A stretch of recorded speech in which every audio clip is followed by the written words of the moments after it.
देश भर में सैकड़ों वाहन चालकों की तरफ से E20 की गुणवत्ता को लेकर शिकायत करने के बावजूद केंद्र सरकार फिलहाल फिर से विचार करने को तैयार नहीं है।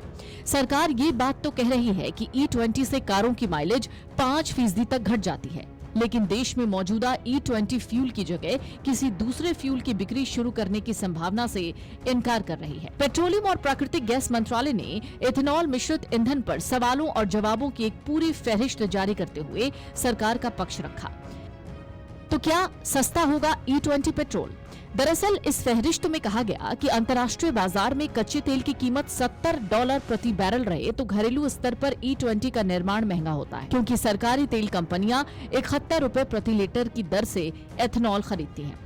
लेकिन अगर क्रूड की कीमत 120 से $130 प्रति बैरल रहे तो भारत में इथेनॉल मिश्रित पेट्रोल की लागत कम होती है। वहीं दूसरी ओर कार कंपनियों का मानना है कि E20 से माइलेज पर थोड़ा असर हो सकता है, लेकिन दूसरा कोई नकारात्मक प्रभाव नहीं होता, बल्कि बेहतर पिकअप होता है और इंजन ज्यादा अच्छे से काम करता है। सरकार ने ये बात कही है। पेट्रोलियम मंत्रालय ने यह भी स्पष्ट किया कि एथेनॉल ईंधन का मकसद सिर्फ देश में सस्ती दरों पर ईंधन बेचना नहीं है, बल्कि आयातित तेलों पर निर्भरता को कम करना, किसानों की आय बढ़ाना और क्रूड के अचानक बहुत ज्यादा महंगा होने के बाद ग्राहकों को बड़ी कीमत बोझ से बचाना है। पश्चिम एशिया संकट का हवाला देते हुए ये कहा गया है कि इस दौर में भारतीय ग्राहकों को ज्यादा बोझ से इसलिए बचाया जा सका कि भारत 20% ईंधन घरेलू तौर पर आपूर्ति कर रहा है। साथ ही घरेलू तौर पर जो इथेनॉल लिया जाता है वो अंतर्राष्ट्रीय उथल पुथल से या समुद्री मार्ग के बंद होने से प्रभावित नहीं होता।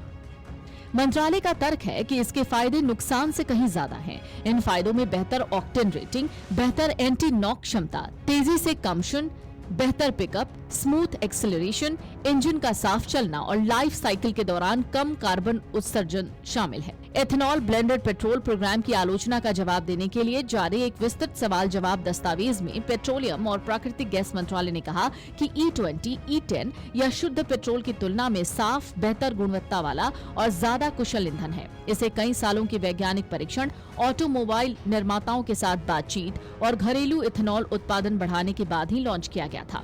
मंत्रालय ने इस आरोप को भी खारिज किया कि यह कार्यक्रम जल्दबाजी में लागू किया गया। पुराने वाहनों को लेकर जताई गई आशंकाओं पर मंत्रालय ने कहा कि E20 को देश भर में लागू करने से पहले इसके इंजन की टिकाऊ क्षमता, ईंधन प्रणाली, विभिन्न सामग्रियों के साथ अनुकूलता, जंग प्रतिरोध, ड्राइविंग प्रदर्शन और उत्सर्जन सहित कई पहलुओं पर व्यापक परीक्षण किए गए हैं। मंत्रालय ने E20 का विरोध करने वालों के इस आरोप को खारिज कर दिया कि आनन फानन में इस प्रोग्राम को लॉन्च किया गया। मंत्रालय ने कहा कि सालों की वैज्ञानिक टेस्टिंग और वाहन निर्माता कंपनियों की कंसल्टेशन के बाद ही इसे लॉन्च किया गया है। मंत्रालय के मुताबिक भारत में इथेनॉल ब्लेंडिंग की शुरुआत 2001 में हुई थी। फिर 2006 में 5% इथेनॉल के साथ पेट्रोल देश के कई भागों में लॉन्च किया गया। 2018 में बायोफ्यूल पर नेशनल पॉलिसी आने के बाद सरकार ने इथेनॉल का उत्पादन शुरू किया। 2022 में E10 के लक्ष्य को हासिल किया गया और इस साल अप्रैल में E20 की शुरुआत की गई। इसके लिए सरकार ने इथेनॉल प्लांट, स्टोरेज और लॉजिस्टिक पर भारी भरकम खर्च किया है। हालांकि कार कंपनी मारुति सुजुकी के मुताबिक E20 पेट्रोल भरवाने से माइलेज में 3 से 4% की गिरावट आती है। हालांकि E20 पेट्रोल का इस्तेमाल करने वाले ग्राहकों का कहना है कि माइलेज 3 से 4% से ज्यादा कम हो गई है। काफी लोगों ने दावा किया है कि E20 पेट्रोल डलवाने के बाद उनकी गाड़ी का इंजन खराब हो गया है, लेकिन कार कंपनियों की तरफ से कहा गया कि इंजन में खराबी E20 पेट्रोल की वजह से नहीं, बल्कि मिलावटी तेल की वजह से आई है।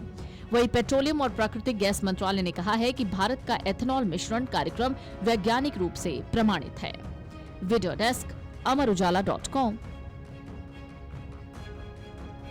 अगर आप ये वीडियो YouTube पर देख रहे हैं तो हमारे चैनल को सब्सक्राइब कर बेल आइकन दबाएं और Facebook पर देख रहे हैं तो हमारे पेज को लाइक करें।